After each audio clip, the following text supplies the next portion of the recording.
Welcome back to 504 Road Trips.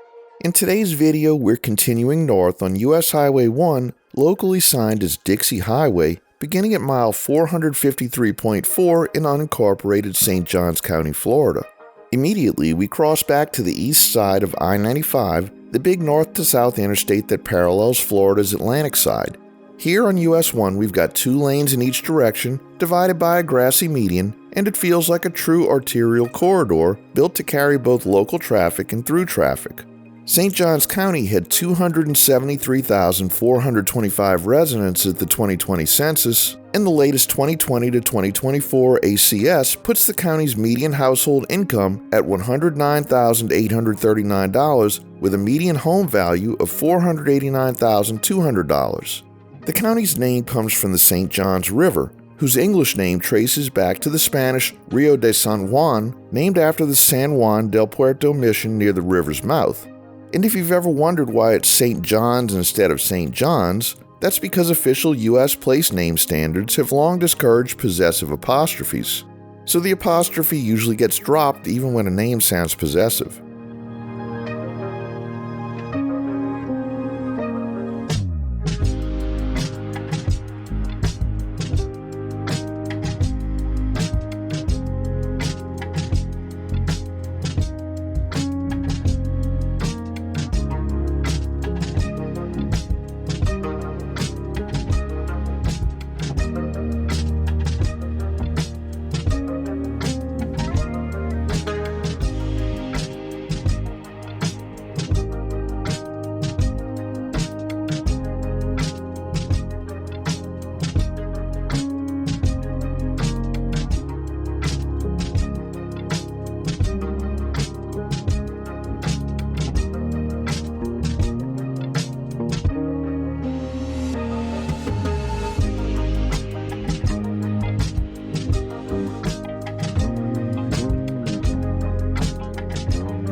Up ahead is State Road 206 at a signalized intersection, and you may see this area labeled as Dupont Center. SR 206 is one of the key east-west connectors in this part of the county. Head east and it takes you toward Crescent Beach and A1A, including a crossing of the Matanzas River on the Verl Allen Pope Bridge before it reaches the coast. Head west and it runs out to State Road 207 near Spuds, where you can link up with I-95 and continue north toward Jacksonville or south toward Daytona Beach. This is the kind of junction where you'll notice more turn movement and more stacking at the light because it's a popular cutover for beach traffic and for locals bouncing between US-1 and the I-95 corridor.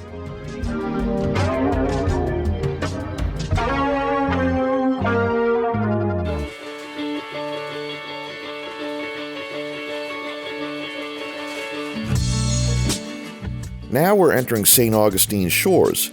This is an unincorporated census-designated place in St. Johns County, and it had 8,706 residents at the 2020 census.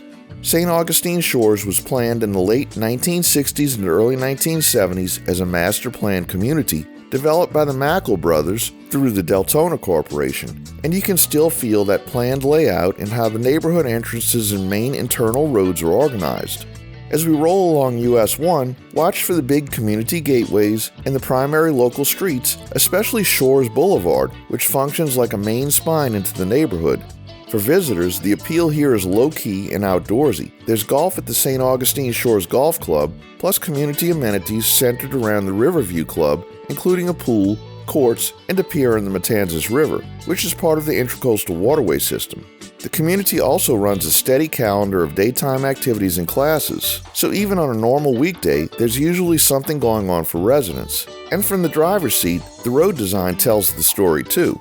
The grassy median keeps opposing traffic separated, and you'll see plenty of turn lanes and median openings as Dixie Highway threads through neighborhood access points and roadside businesses.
Here we're entering St. Augustine South, another unincorporated census-designated place in St. Johns County.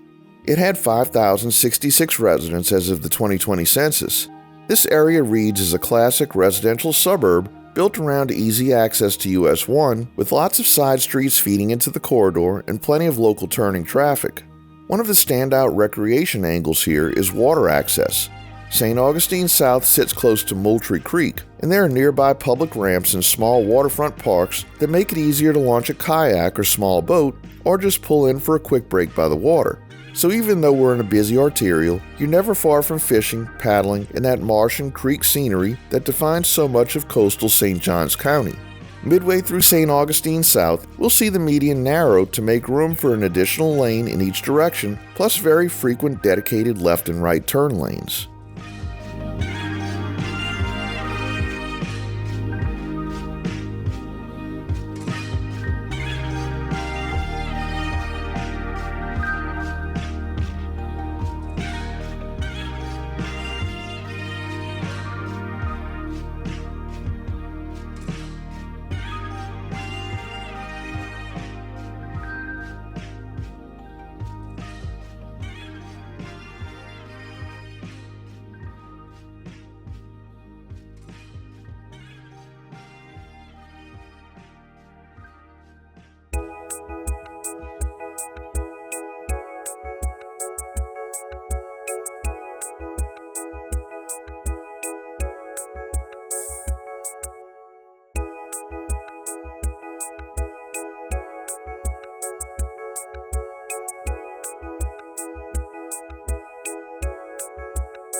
And just like that, we're leaving St. Augustine South and returning to unincorporated St. Johns County. US-1 stays signed as Dixie Highway, and the corridor keeps that suburban arterial rhythm with steady northbound flow and lots of local access. We conclude today's video at mile 467.5. Thanks for watching. If you like this video, please give us a thumbs up, subscribe, leave a comment below, share and follow us on social media, and join us for our next 504 road trip.